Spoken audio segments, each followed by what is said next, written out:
Welcome to the ZNL Podcast, a podcast brought to you by ZN, the OG digital agency in Brussels.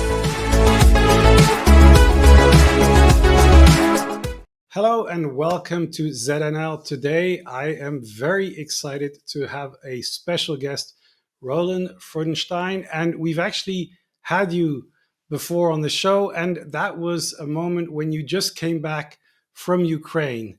So we're going to talk about that and much, much more. Roland is a very experienced, strategic thinker, a leading voice on European politics, as well as somebody who's worked on different organizations from GLOBSEC to the Martin Center, and more recently, and we're going to talk about this very, very soon, the Brussels Freedom Hub. Welcome to the show, Roland. Philip, it's so good to be here again, and thanks a lot for having me. Fantastic. So there is so much happening in the news, and this is such an important moment in our history, politically, but also technologically, that, I really appreciate having people like you giving a perspective and trying to help us to understand what is happening, where are we going. Now, you decided recently to launch the Brussels Freedom Hub. So tell me a little bit about it. What is the Brussels Freedom Hub? Why did you feel the need to create a new organization? And what are you hoping to achieve? Philip, it's a platform. It is a place where myself and the partner that I have at the moment in this venture, Gerlinde Nihus, formerly from NATO, where we hope to give our input to current debates about security, about Ukraine, about the future of the West, about transatlantic relations, even about arts and culture and so on. So it's first and foremost a platform. It might actually become more than that. It might become a forum. It might become a place where other people can give input to current debates. And it certainly is also like a virtual business card for Gerlinde and me. And, why we decided to do this now, you already said it. This is a pivotal moment in world history. And we felt that this was just the right time to launch this discussion platform on all the questions that seem interesting and sexy to us right now at the moment. Okay, well, I have to have two follow-up questions. One, which we'll get to, is, how do you plan to be a platform online, physically? What kind of tools are you going to use? But first, what do you mean by freedom? And this is my philosophical hat. Is it economic freedom? Is it freedom of speech, as some people might say? Is it democratic freedom? Why freedom, and what do you mean by freedom? Well, it's all of the above. And we feel that Brussels can always do with a little additional dose of freedom of speech, economic freedom, individual rights. And why we put freedom into the center here is very simply that freedom is threatened, as it has rarely been threatened before in our lifetimes. And our lifetimes are already a couple of decades. I'm not saying more than that, but we're boomers. So in that sense, Freedom Hub was the most logical short name for something to encapsulate what we hold dear, what we believe in, and so on. And Philip, honestly, I think that you feel the same. We're probably two birds of a feather when it comes to this fundamental point of departure for reflection, analysis, and indeed for action too. Yeah, and I think for a lot of people in Brussels who've been thinking about political questions, it's true that we're living in this really challenging time where it feels like the European project itself is under threat for now from the Trump administration, from Russia, and from some internal pressure.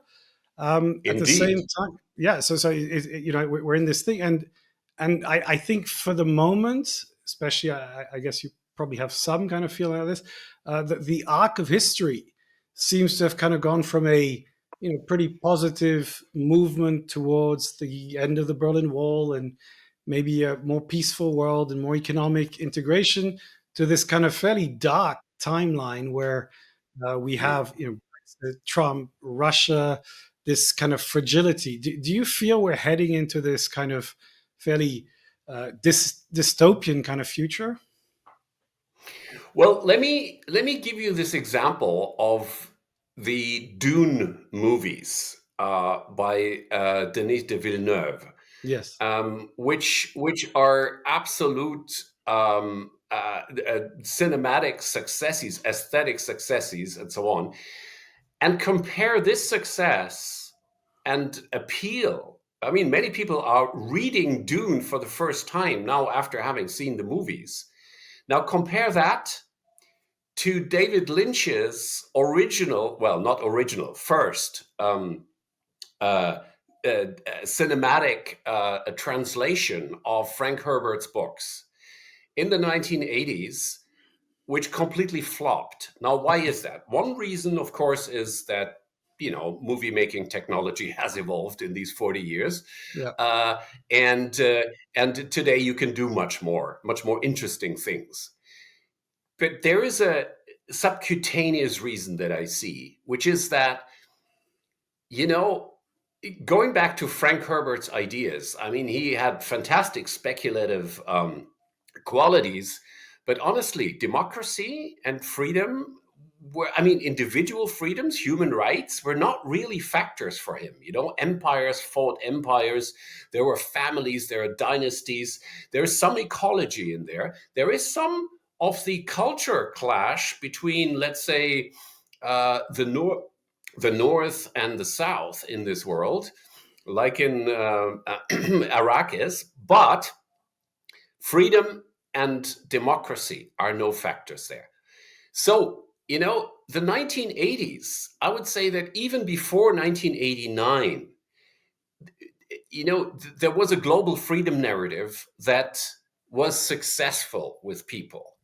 This was the time of Reagan and Thatcher, and the dissident movements in communist countries, and dictatorship really looked like yesterday's story. So that's why a narrative like Dune, that just with its dystopian kind of attitude to individual freedom and fundamental rights, didn't catch on. Today, we have a world where even the proponents of freedom, like myself, do factor in the possibility that unfreedom can triumph, that indeed dictators and autocrats may own the future more than the people who defend freedom. I mean, I'm saying this is a possibility, okay? But the fact that this is written on the wall right now makes a narrative like Frank Herbert's Dune so much more appealing, and the way that fascism and dictatorship appear, and also aesthetically in de Villeneuve's new version of the narrative, is very, very impressive. And it is so successful because we're living in a dystopian age. So, dystopian movies can be successful in dystopian eras. And that is, for me, a good sign of where we are. Yeah, and I think sci-fi is extremely interesting right now. Sci-fi and some great classics, 1984. But you mentioned Dune, and there's an element of the story that's not really discussed much in the movie, which is that the robots that had AI have been destroyed in Dune, and so basically humanity reached a point where AI was dangerous and took over in the kind of classical dystopia, and they decided to destroy all forms of AI, in order Yeah, to which live is in why a they have these mentats, right? yes. These guys who while rolling their eyeballs, they somehow do massive computations. Absolutely. So the question is, this is very interesting because I think sci-fi writers have been addressing the question of AI 50 years ago, 30 years ago, and Asimov, and I know you mentioned him before we were discussing, was also talking about the laws of robotics, which we'll come back to. But I agree with you. I think we're listening to new stories now because they resonate with the zeitgeist. And of course, coming to the news that's happening right now, the news that's happening by the time we publish the video, this podcast, will presumably still be right in the middle of the discussions around Ukraine. As I mentioned at the beginning, you were in Ukraine just before we had our previous conversation. And this is an issue that you are very attached to. I'm sure the Freedom name is, of course, connected to this. Now, I want to ask you, not on the specifics, because I think this is something that, anyway, is unfolding right as we speak. But I want to ask you what your thoughts are on the way the story is being told. Because last time we spoke, I think that Ukraine and Zelensky was clearly dominating the narrative in the West, and it was, at least, maybe militarily it was, the situation was different, but at least the narrative was really dominated by Zelensky. Since Trump came in power, it feels like there's a counter narrative. Zelensky said that Trump was living in a Russian disinformation bubble, which seems increasingly true. So, do you think things have changed? Is it just about Trump, or is there something else happening? And are you alarmed by that change? Well, to start with the last point, yes, I'm very alarmed. I think that what is happening to Ukraine and what is happening to assistance to Ukraine is one of the dystopian things, the dystopian stories that are actually unrolling before our very eyes. And it's not just Trump. To come to your main question, this is way more than that. In fact, the narrative that Ukraine cannot win a war of attrition and that the West will not be willing in the long run to even maintain its level of support for Ukraine, that is much, much older than November 6th and the Trump presidency. And that's a narrative that partly originated in Western countries, also some European countries, but also was very carefully cultivated by targeted operations on social media with bots and trolls and a very, very determined use of not just disinformation, but also promoting certain opinions. And this opinion is that Ukraine's going to lose, Russia is going to win, Russia is more determined. And there's also a particular narrative which I find interesting and alarming, the so-called realpolitik argument that, if you're a neighbor of a big power like Russia, you have to adapt to their whims, and you cannot choose your political system, and you cannot choose your alliances freely. You have to somehow recognize that you're in a weak position. You have bad cards, as God, President Trump would say, like, and that's why you have to adapt to the bullies. And this kind of thinking used to be put forward by more conservative real politicians. John Mearsheimer, for example, is a beautiful a sample of this kind. But it has expanded into the mainstream and actually to the political left, even, I must say. There is a brand of leftist realists that have been saying stuff like this that I described already for at least since the summer of 2023, when the Ukrainian counteroffensive more or less failed. I mean, or at least it failed its goals that it was designed for. So, the mood in May 2022, when I had visited Ukraine, was at the beginning of an upbeat trajectory.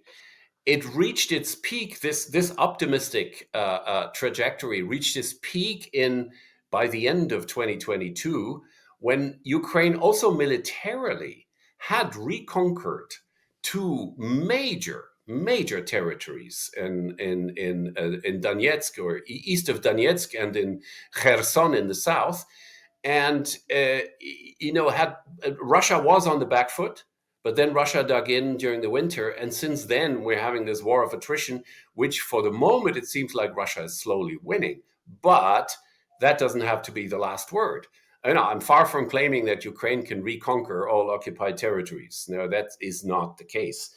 But together with the West, and that now means largely together with Europe, I think Ukraine has a good chance of making life so uncomfortable that at least Putin's negotiating position in ceasefire or peace negotiations is much, much worse than it is now.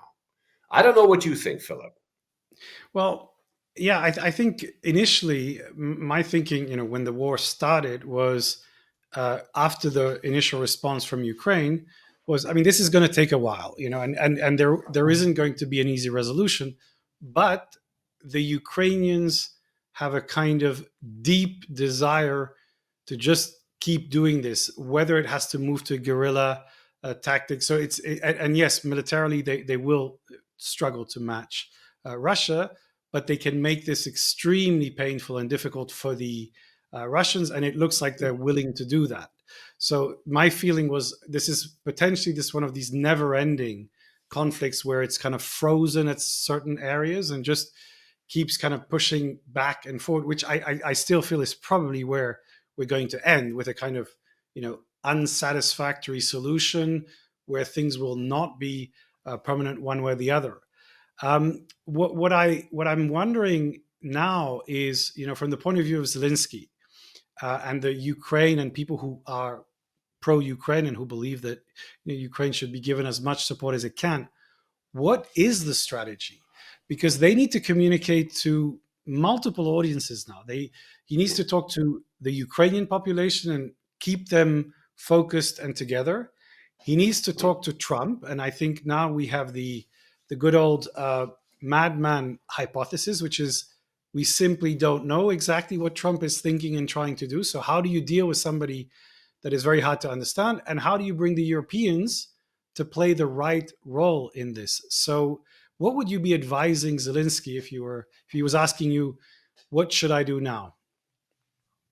Well, first of all, Zelensky should never stop in trying to be convincing to Trump and MAGA Republicans. I mean, it's even there is a political spectrum there, and but above all, it's about Trump himself. And the minerals deal is a good example. It's initially it was a Ukrainian idea. Because Trump is such a deal maker, because Trump is known to have said during the election campaign that we're paying too much for Ukraine, we're getting nothing out of it.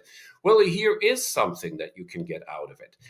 What then went wrong with the minerals deal is that Trump took the bait, so to speak, but the step two that was originally connected by the Ukrainians to the minerals deal was a kind of security guarantee. And Trump very simply said that, look, I mean, the deal is a security guarantee, because if we have mines in Ukraine and maybe even some hundreds or thousands of workers, the Russians will never dare to attack them.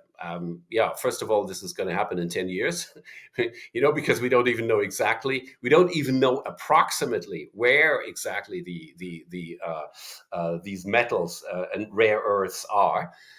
And second, I mean, minerals Trump can also get from Russia. In fact, the Russians have immediately talked about also striking a deal with the United States. Anyway, so what Zelensky should do is, keep on coming up with transactional ideas about, if you continue helping us, we can give you this and that, and you will have this and that advantage from it. And, honestly, something that also the Europeans are not mentioning sufficiently to Trump is that how much the US still economically depends on European markets. I mean, Europe and the US is the strongest economic relationship in the world.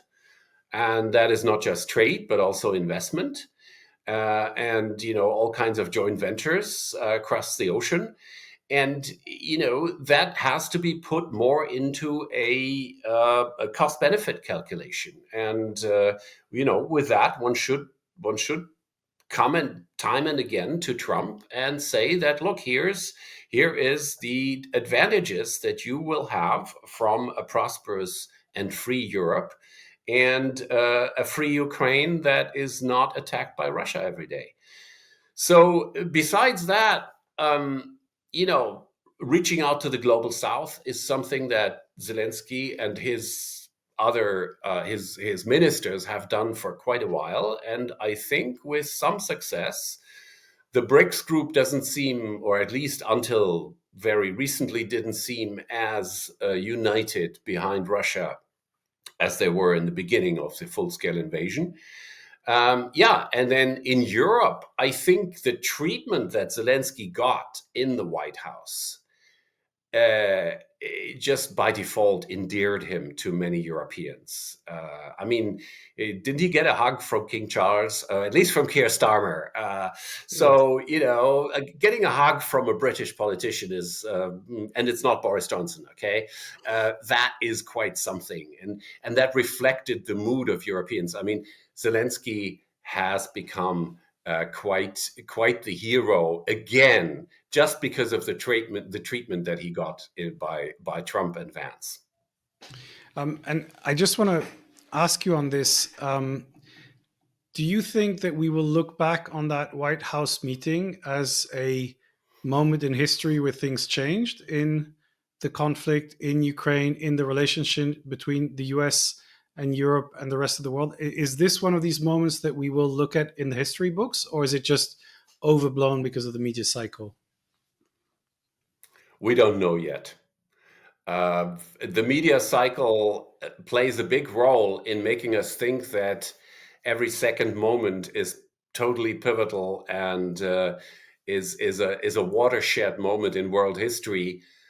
But I think what happened to the transatlantic relationship in recent weeks does deserve that name, and is unique, and is something that is totally unprecedented. But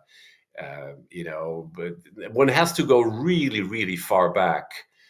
For example, 1956, the Suez Crisis, to find a moment when transatlantic relations were in such a shock state.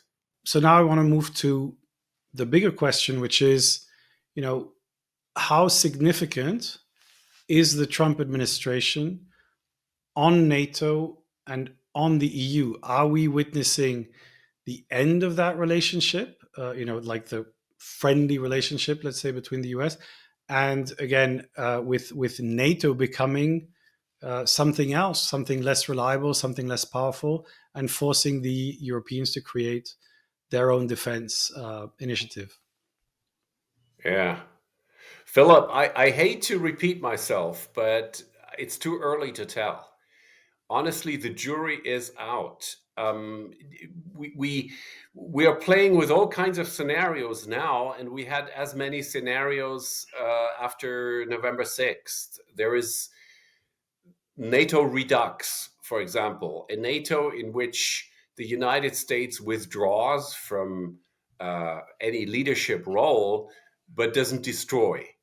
And that would be extremely, even such a NATO redux would be better than no NATO at all, because simply for the United Kingdom, Canada, and Norway still being somehow formally connected to the Europeans, and not to forget about Turkey.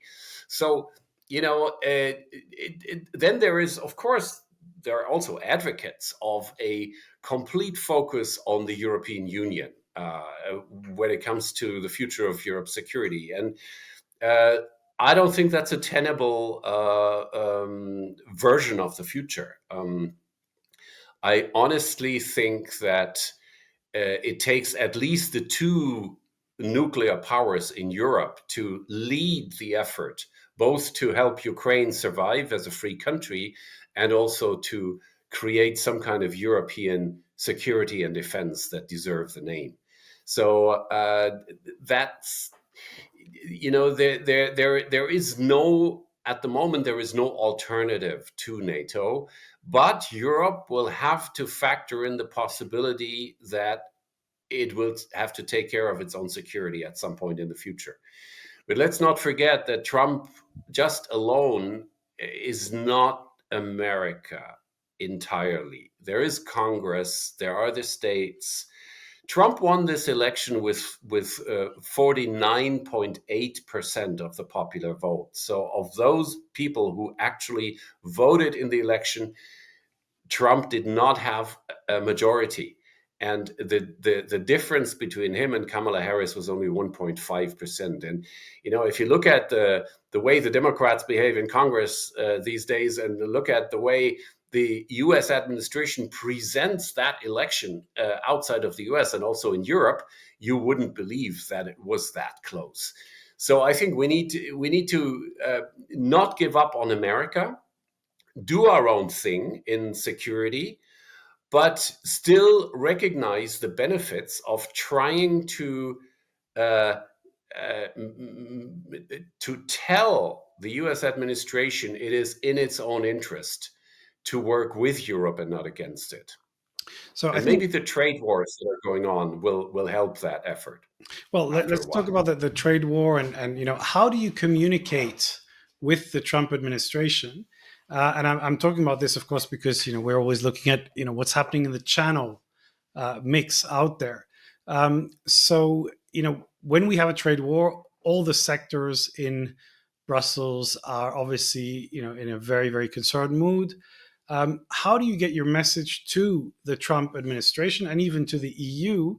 As you know, there's been a big discussion about leaving X since it was acquired by Elon Musk and became a clear kind of propaganda engine for the Trump administration.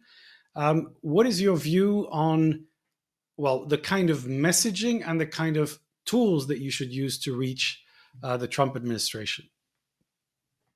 Well, one thing, if you talk about media platforms, is that, of course, you should not shy away from engaging on the very platforms that are used by the MAGA and Elon Musk and Trump himself. So, I mean, for example, it was a huge mistake that Kamala Harris did not go to appear on Joe Rogan's show, which Trump did for 3 hours, so that he was actually 3 hours late or 2.5 hours late for a rally somewhere in the US. And all that the New York Times and CNN did was write afterwards that Trump lost a lot of popular appeal because people were disappointed and left the rally, not noticing that being for 3.5 hours on Joe Rogan would actually bring him way more appeal with the voters than just one rally in person. Now, I'm saying that back to how should the Europeans communicate with this administration? Well, maybe give you an example of how not to do so, and that's what Mark Rutte, the NATO Secretary General, did when Trump again talked about his claims on Greenland. He just gave a nervous laughter. And let me give you a positive example. When Trump was repeating his lies about European assistance to Ukraine, and it's all loans, allegedly, as compared to the US assistance, which was all grants. Both Starmer and Macron corrected him politely, but with determination. And that is the way to communicate to Trump himself in front of the cameras. And that is the way where how Europe should communicate with this administration and its acolytes on social media. Yeah, and I think you mentioned a very interesting example, the Joe Rogan podcast, which I think will be something that we look back as a moment where the media landscape shifted and where people realized the real power of the so-called new media, which is now getting kind of press passes at the White House. Now, what are your thoughts on the media shift? Because I think we're seeing it maturing, I would say, in the US, in the sense that people now think that new media is probably more impactful than legacy media for certain situations. What do you think is happening in Brussels? I think we're also observing, the rise of podcasts and influencers and alternative channels. So what is your personal view of this? And do you think, I don't know if we should call that legacy journalism, is losing its power in Brussels as well as in the US? Yeah, well, it used to be mainstream, as it was called by Elon Musk, and I think he started talking about legacy media, or other alt-right figures in the US. Anyway, now, Philip, I think you and I both we both, first of all, we're disgusted by the garbage that X algorithms put in front of our eyes in increasing intensity, I must say. The political garbage, intellectual garbage, actual lies, and yet at the same time, I'm wondering whether the popular reaction in Brussels, but also in liberal circles in the United States, is the right one. And that is to just leave X and go to Blue Sky, for example. Blue Sky is pretty much an echo chamber for the bien-pensant, like George Takei or Timothy Snyder.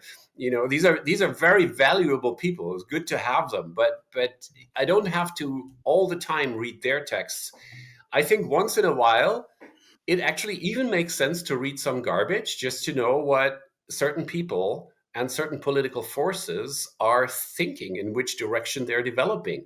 So that is one thing. And the other thing about X is, very simply, I still get very important debates on X that I wouldn't get if I had left X.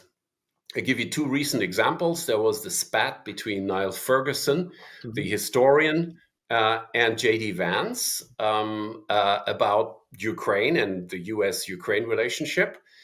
And there was the spat between Radek Sikorski and Elon Musk, with input from the sidelines, then later on also by Donald Tusk, the Polish prime minister, and there were other people from the US as well.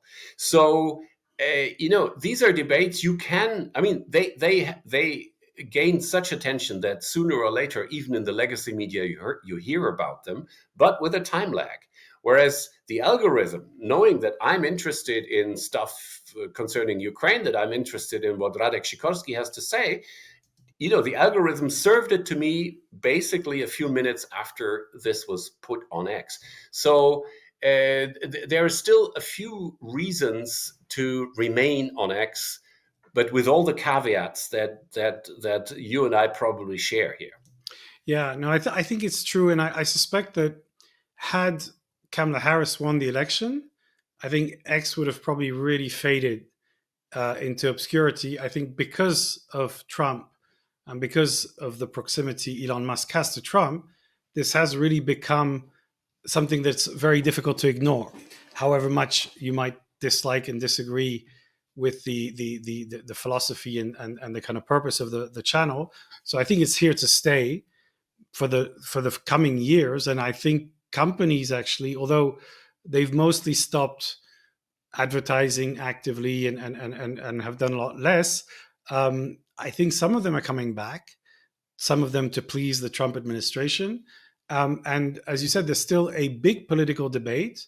Journalists on all sides of the political spectrum are still using X as a main source of information. So I do think it's here to stay. I also agree with you that Blue Sky is an echo chamber. But my view overall is that there is a fragmentation of social and online media, which is something we just have to accept, and you just have to kind of go from one to the other depending on the kind of story, the kind of conversation. And we're seeing, LinkedIn, for example, very much the Brussels professional networking spot, which is very useful for certain kinds of things. Blue Sky, if you want to criticize X, great place to go, tends to get traction. And X, I find that X, consuming X has become really, really painful. I, get Alex Jones conspiracy videos thrown at me for absolutely no reason, because I'm watching some innocent video and then that comes as a recommendation. I think, like, what is happening right now? No, Philip, look, But the answer, yeah, go ahead. the answer to the answer to the question is very easy. Why does the algorithms throw Alex Jones at you? Because they know they can trigger you, and getting emotions high up, provoking someone even into an angry reaction is actually the purpose. It's one of the main goals of social media in general and X in particular. So you will spend more time on X, they believe, because you're disgusted with something, and then you start maybe responding, or you start looking for something else, a counter argument or whatever. I mean, that's the way a naive boomer like me imagines things to work out. But you tell me whether I'm right. I think the algorithm on X has been designed to try to influence you with specific alt-right political ideas, almost prioritizing that over the engagement. So it's not just engagement; it's also engagement with a particular view. Now, the what I find fascinating, and this links to AI, which we're going to come to in a minute, is that if you go to Grok, the AI created by Elon Musk, which is actually fed on a lot of the data on X, and you ask it, which I've done again yesterday, what is the biggest super spreader of misinformation on X? It gives you Elon Musk, followed by RFK, and then Donald Trump. And you actually have insights that are not the ones that Elon Musk wants you to see. So I think there's something quite interesting happening there, which is X doesn't have to have political credibility for people to continue to use it. But Grok doesn't work if it has the same bias as X. So this is a kind of interesting thing, because I believe that AI might be a very useful tool in fighting misinformation. And so that's one piece of evidence. And so is some other studies. Go ahead. No, a grok, by the way, is another science fiction quote here. Grokking is the central activity of Stranger in a Strange Land by Robert Heinlein from the late 1960s, mid to late 1960s. So, that's another reference where this Gen Z zeitgeist makes a deliberate quote in classical or beginning new wave science fiction of the 60s, by the way. Yeah, I think this is a great time for classic science fiction books. I think we keep coming back to classics. And there's another one by Roger Zelazny about a future colony on Mars where the tech people have taken control and have become a caste and basically made themselves into gods by keeping control of technology and keeping the rest of the population kind of ignorant of how technology works. And you can see how this might be a blueprint for the tech billionaires out of Silicon Valley to start saying, hey, maybe we could become the next generation of gods. And it's already a caste system in the US where basically the billionaires, operate on a completely different world than than ordinary Americans. But And so do I want their to come back. children. Yes, that's the And problem. And so I do think the their children. education, the Yeah. education system is what really maintains that caste system in a pretty tragic way. Now, on the subject of technology, where we're seeing, this increased polarization that's driven in part by big tech, because, as you were saying, they do want you to get engaged and spend more time. We found that polarization is something that creates engagement.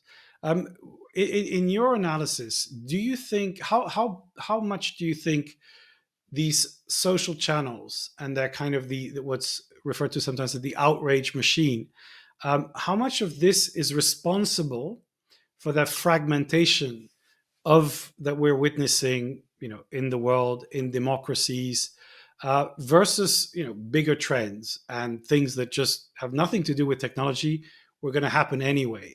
Do you think this plays a very important role, or do you think it's kind of just part of the process, but it's of lower importance? I think ultimately it's a chicken and egg question where it is very, very difficult to distinguish exactly the root and the source on the one hand from the effect on the other, because everything is coming full circle.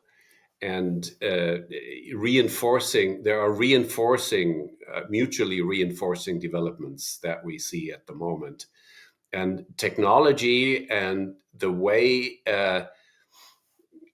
time is accelerated and hierarchies are flattened and structures are dissolved in social media actually corresponds to technological advances elsewhere that enable individuals to take a bigger role. And as Andy Warhol used to say, in the future, everybody will be able to be famous for 15 minutes. That is one of those things that we're witnessing. And at the same time, you do have a much more rigid class system, even in societies that actually are built on the idea that there is no such thing as nobility, there is no such thing as aristocracy, right? And I mean the United States, obviously. But how exactly this plays out is very, very, very difficult to predict. And I think you're more the person to answer that question than myself. So I'd be really interested in what you think.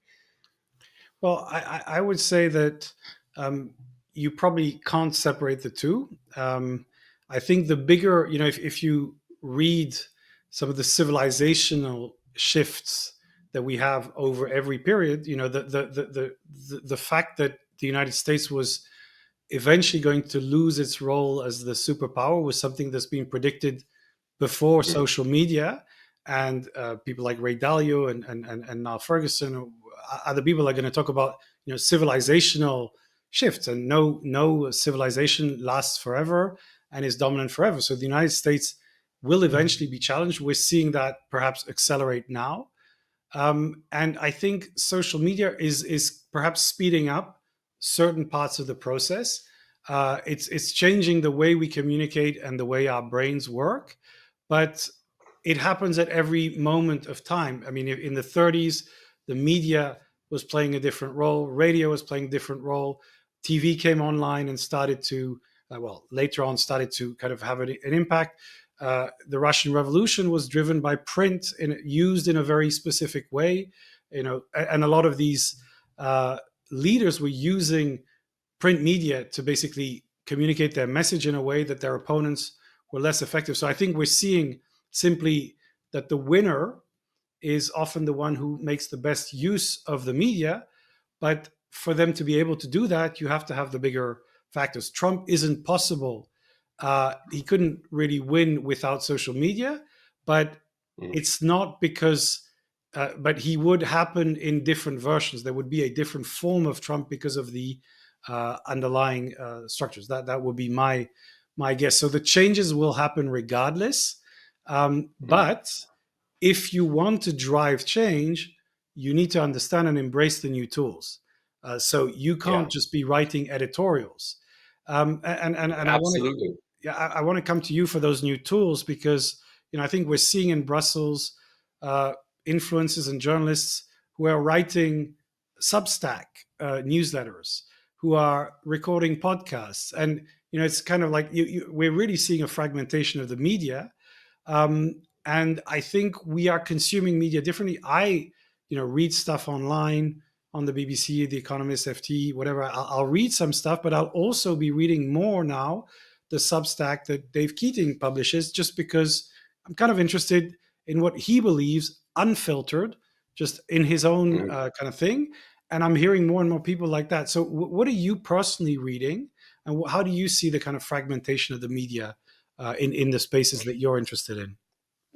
Well, I mean, the conclusion from my own media habits out of all this, what is happening around X, Blue Sky, Instagram, Facebook, and so on, is that I just need to focus on more media and limit my time on each one of them, right? Because I mean, you can't do both. You can't do stay longer on X and at the same time use different media. That means that you have to basically stop living in the analog world.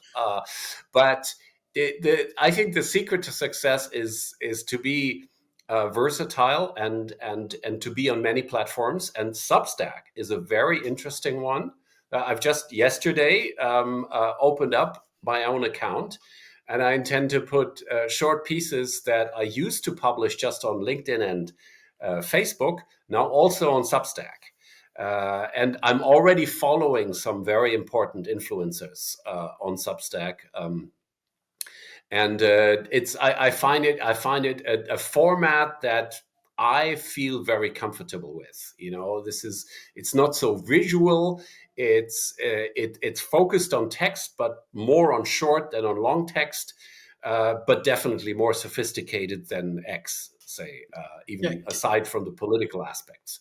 can Yeah. you So now, I just want you to describe your channel mix, like, because I've seen that you're quite active on Facebook, which is interesting because a lot of people would not consider Facebook. But I saw that you posted the same thing on, Philip, it's a boomer thing. It's a boomer but thing. it gets engagement. But your post about Ukraine, I believe, on X, sorry, on Yeah. Facebook, was getting traction. So I saw you post the same thing on Facebook and on LinkedIn. So what's your method? I mean, which channels are you using to communicate, and where do you get your news from? Well, in fact, I've been pretty inactive on Facebook for several months since last summer, Okay, so this and now with the launch of the Brussels Freedom Hub, I decided to give myself a kick and be more active. And I at the same time I publish the same posts also on LinkedIn, and I will do the same in future on Substack. Now, Instagram is less for text. We all know that's more about pictures and short clips. That's not so much for me. But a blue sky is something I want to be part of its development, partly because I do consider myself a liberal.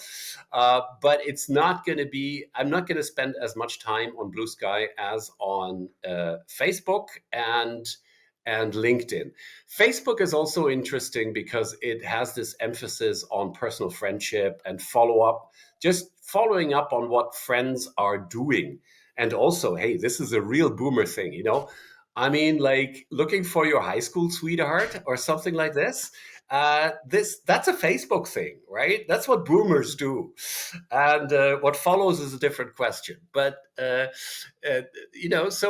each platform has its specific purpose, and this is tailor made for the individual. Other people have completely different specific purposes for their Facebook account or their X or their LinkedIn.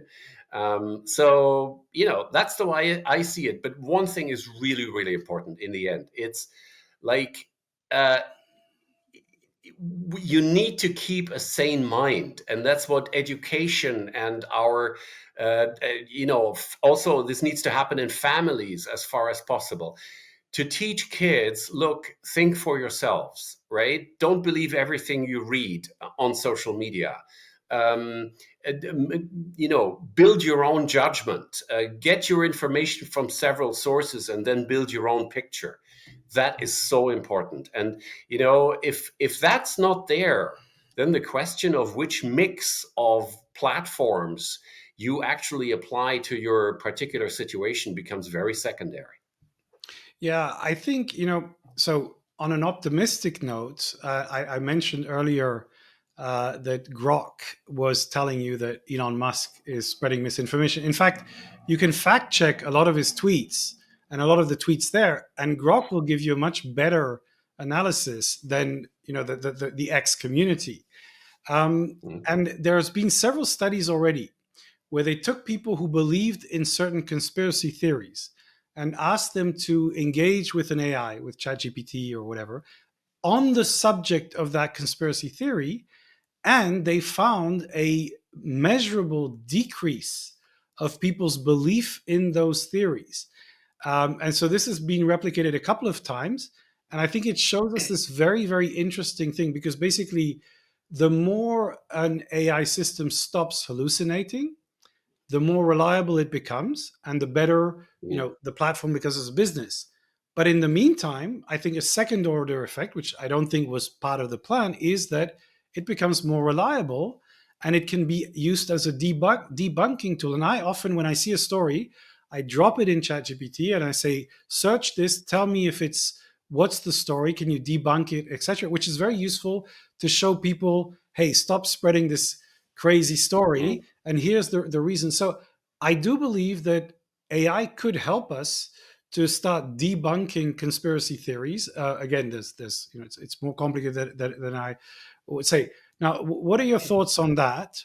And my second question, which I want to go a little bit more into, is is Europe playing any role in, we talked about all those platforms, in tech or even in AI, or has it completely lost the plot and the leadership it had before? Well, if it did. So Yeah, no, I don't think it ever had. But the let's say the plan was there. 20 years ago, Europe still had the ambition to become a leading tech power in this world.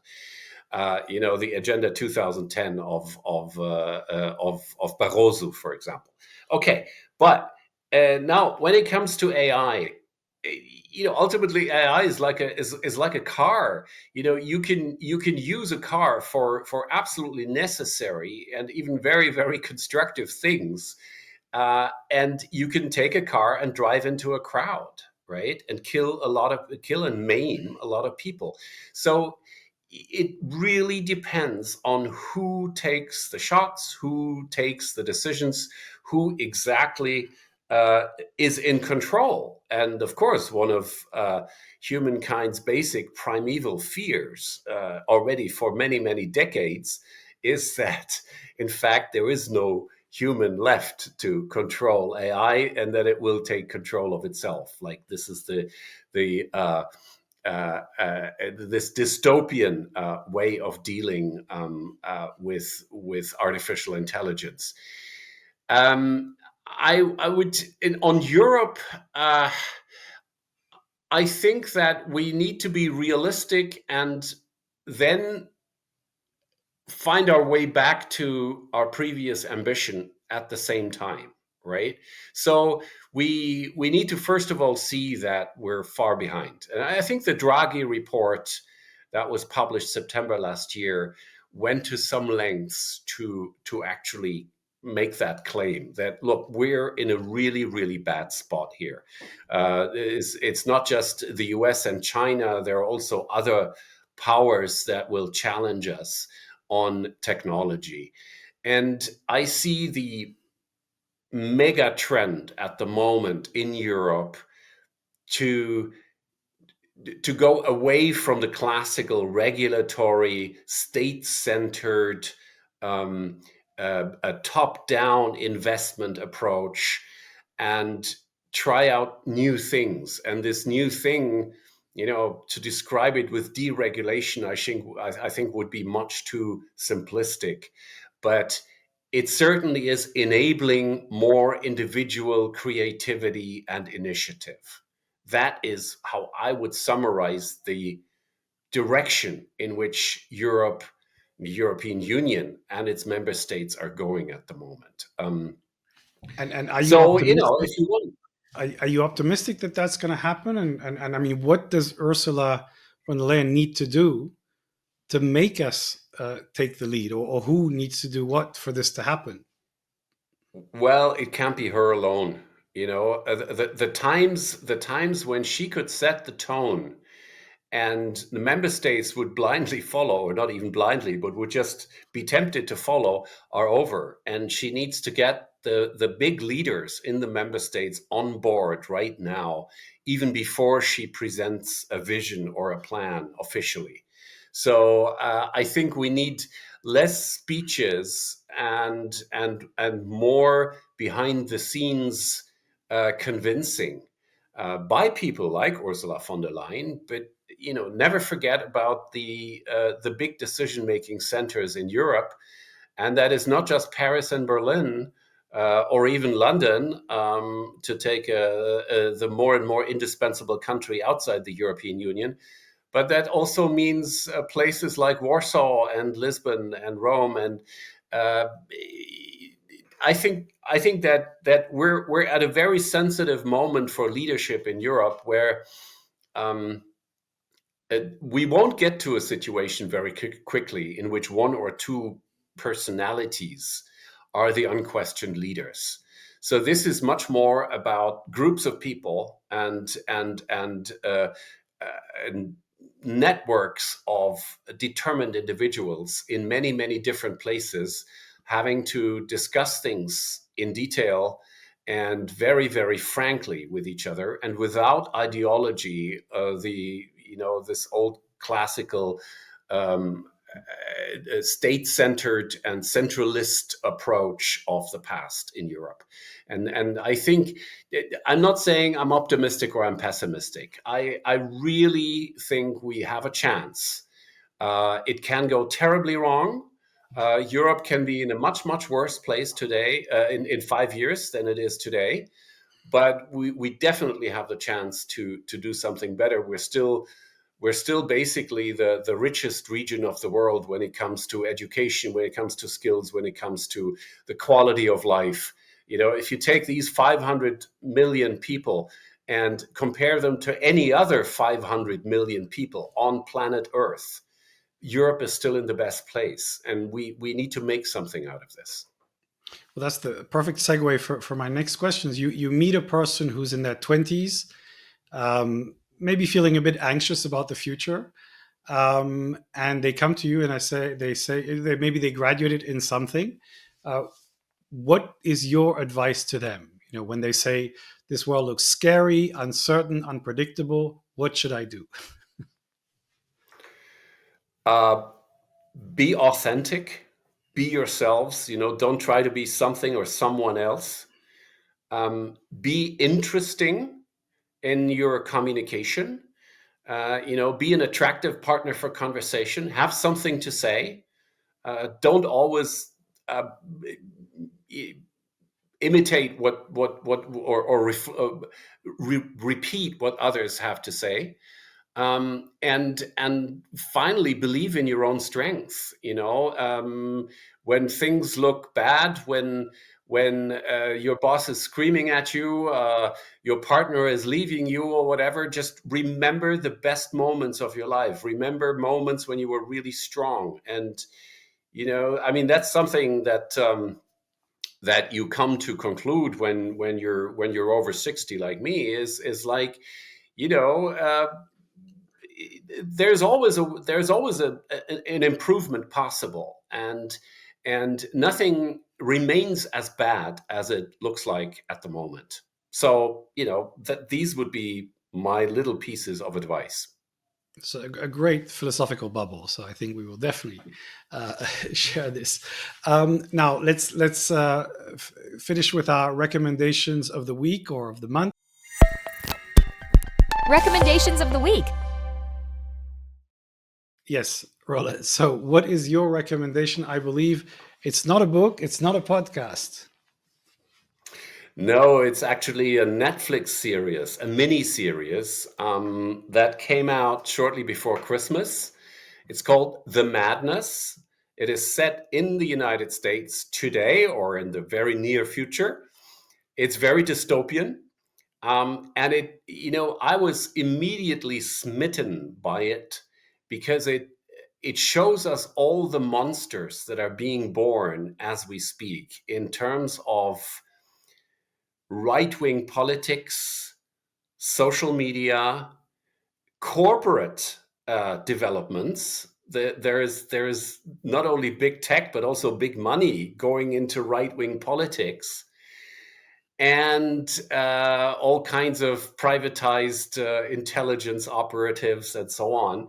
All this in a fairly realistic backdrop, and all this set in the lovable city of Philadelphia from an African-American perspective. And that may be not politically correct in Trump's America anymore, but it's presented in a very culturally interesting way. So The Madness, with eight episodes on Netflix, I can recommend it. Excellent, and the right title for the moment, I guess. The Madness. Oh, absolutely. Excellent. So look, my recommendation is a fantastic book. I just finished reading it. I've obviously read his previous books. This is Yuval Noah Harari, Nexus, and I have a signed copy with me. So I'm very excited about that because I saw him speak in Mumbai, and basically it tells the story. If you've read *Sapiens* and *Homo Deus*. It starts from there, but then it goes into information networks, AI, democracy. And what he says, because you mentioned AI being like a car that you drive, he says that the thing that we need to understand about AI is that it is what he calls alien intelligence. It has its own capacity to make decisions. We've never created a technology like that before.